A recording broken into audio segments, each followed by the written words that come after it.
موعد وتوقيت مباراة الأهلي وسموحة القادمة في المرحلة الثانية من الدوري المصري، وذلك بعد تعادل النادي الأهلي مع سيراميكا كليوباترا بهدف لكل فريق في الجولة الماضية. وسيلتقي النادي الأهلي مع سموحة في منافسات الجولة الثانية من المرحلة الثانية لحسم اللقب يوم السبت المقبل 11 إبريل في 8 مساء بتوقيت القاهرة، 9 بتوقيت السعودية، وقطر 10 بتوقيت الإمارات، على استاد القاهرة الدولي. وستذاع المباراة عبر قناة أون تايم سبورت. ويتواجد النادي الأهلي في المركز الثالث في ترتيب جدول المسابقة برصيد 41 نقطة، بينما يتواجد فريق سموحة في المركز السابع برصيد 31 نقطة.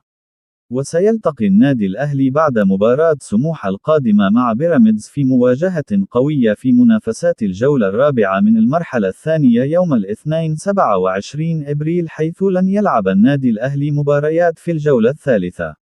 وخسر فريق سموحة من إنبي بهدفين دون مقابل في الجولة الماضية قبل مواجهة النادي الأهلي القادمة.